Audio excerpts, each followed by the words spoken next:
পাকিস্তান সরকারের পতাকাবাহী উড়োজাহাজ পরিষেবা সংস্থা পাকিস্তান ইন্টারন্যাশনাল এয়ারলাইন্স বিক্রি হতে যাচ্ছে। দেশের অর্থনৈতিক পুনর্গঠনের অংশ হিসেবে এ উদ্যোগ নেওয়া হয়। পাকিস্তান বর্তমানে অর্থনৈতিক চরম সংকট থেকে বেরিয়ে আসতে একাধিক আন্তর্জাতিক মিত্র ও সংস্থার শরণাপন্ন হন। এর মধ্যে অন্যতম হল আন্তর্জাতিক মুদ্রা তহবিল IMF, যার আর্থিক সহায়তার শর্ত হিসেবে সরকারের রাষ্ট্রীয় মালিকানাধীন লোকসানি প্রতিষ্ঠানগুলো পুনর্গঠনের নির্দেশ দেন। 2 দশক ধরে PIA ক্রমাগত লোকসান গুণে আসছে। 80 বছরের পুরনো এ প্রতিষ্ঠানটি গত 2 দশকে প্রায় $332 কোটি লোকসান করে। প্রতিষ্ঠানটি কার্যকর রাখতে প্রতিনিয়ত সরকারি অর্থের উপর নির্ভরশীল হতে হয়। সাম্প্রতিক বছরগুলোতে এই অর্থনৈতিক চাপ আরও বৃদ্ধি থাকায় প্রতিষ্ঠানটিকে বেসরকারীকরণ বা বিক্রি করার পরিকল্পনা নেওয়া হয়। বিক্রির জন্য ইতিমধ্যেই কাতার ও আবুধাবি আগ্রহ প্রকাশ করে। কাতারের পক্ষ থেকে প্রস্তাবিত চুক্তির মূল্য হতে পারে $200 কোটিরও বেশি। এই চুক্তি সরাসরি সরকার থেকে সরকার আলোচনার মাধ্যমে হতে পারে। পাকিস্তান সরকারের বেসরকারীকরণ মন্ত্রী ফাওয়াদ হাসান PIA বিক্রি পরিচালনার দায়িত্বে রয়েছেন।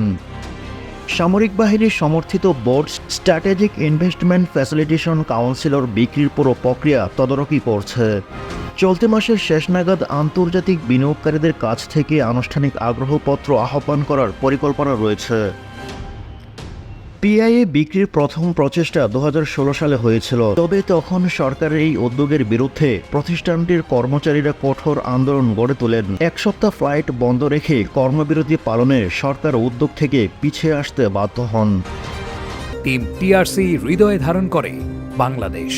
দ্য রিয়েল কনসালটেশন, স্বচ্ছ ভ্যাট আইনে দক্ষ ন্যায্য ভ্যাট প্রদানে। আর 2023 সালে প্রথম দফায় PIA বিক্রির আরেকটি চেষ্টা ব্যর্থ হয়, কারণ সেখানে প্রাপ্ত প্রস্তাব ন্যূনতম মূল্য থেকে প্রায় 8.5 গুণ কম। এদিকে PIA বিক্রির প্রক্রিয়া সহজতর করতে এবং সম্ভাব্য ক্রেতাদের কাছে একটি আকর্ষণীয় করতে প্রতিষ্ঠানটিকে ঋণমুক্ত করার পরিকল্পনা করে পাকিস্তান সরকার। গত প্রক্রিয়ার সময় PIA এর মোট ঋণের প্রায় 83,000 কোটি রুপি সরকারি খাতে স্থানান্তর করা হয়েছিল। বর্তমান বিক্রির চেষ্টায় প্রতিষ্ঠানটিকে সম্পূর্ণ ঋণমুক্ত করে ক্রেতাদের কাছে তুলে দেওয়ার পরিকল্পনা রয়েছে তাদের। সরকার PIA ছাড়াও লোকসানি রাষ্ট্রীয় মালিকানাধীন আরও 80টির বেশি প্রতিষ্ঠান বিক্রি করার পরিকল্পনা করে। আর্থিক সংকট মোকাবিলা ও রাজস্ব ঘাটতি পূরণ করার পাশাপাশি রাষ্ট্রীয় খাত থেকে লোকসানের চাপ কমানো হবে।